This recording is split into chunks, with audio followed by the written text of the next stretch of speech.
Mimi mtu nimemsomesha sawa hadi chuo kikuu.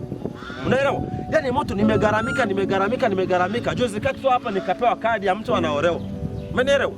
Yaani nenda kwenye harusi pale nakuta yani anayeolewa sasa. Nile mtu nilimsomesha na ni mtu ambaye alikuwa ni mpenzi wangu.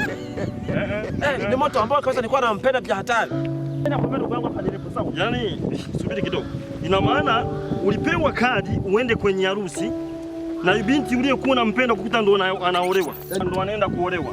Yaani nakwambiaje hivi ninavyokuambia hivi naenda kujinyonga. Bora nikajiua sawa. Mimi ile nisisumbue ndoa ya watu, si ndio? Bora nifariki dunia. Bora nikafariki dunia yote yakaisha. Mimi nisiende kusumbua watu kwenye ndoa yao. Naenda kujiua. Sasa hivi mimi ninachokushauri ningeliona huko nakojiulia huko watu kuona mapema. Watu kuona mapema. Sasa hivi ugeuke. Urudi kwao uende kujiulia humo kwao. Niwaachie kese. Ukishajiua ukimbie. Nikishafariki nikimbie niwaachie kese ya mauaji. Sasa ni hilo jambo jema kabisa. Nikimaliza kufariki dunia nikimbie. Uachie kesi. Safi sana. Ngoja kidogo. Sawa. Ngoja. Leta mkono wako. Sasa ramba kidogo. Ramba tena. Sawa. Alafu unaenda kujiua. Nataka nijiue. Bora nikajiua nikapa. Sasa ndugu yangu, mimi nataka nikusaidie mapema. Nimekupa dawa ya panya. Nini? Nimekupa dawa ya panya. Unasema somo ya panya?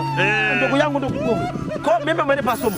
Nimekupa ya panya. Yaani wewe umeamua ni wewe. Nimeona usihangaike kwenda sijui kujiweka kwenye kamba. Nimekupa ya panya. Sasa sikia. Huu ndo muda sasa wa kurudi uliko kwao uende kujiua. Ogendo yeite. Kurudi vya wapi ndugu yangu nimeshafariki mpaka sasa hivi. Kwanza mimi nimekusaidia maisha. Maziwa. Kwa mimi umenipa somo. Nimekupa ya panya. Yaani wewe umeamua ni wewe. Nimeona usihangaike kwenda sijui kujiweka kwenye kamba. Nimekupa ya panya. Okay. Mbeno sasa ngoja nikupe ushauri nanke iwe. Hapa ugeuke. Ugendo fero mwabo. Nenda ufie kwao. Mimi sitaki kufa ndugu yangu maziwa.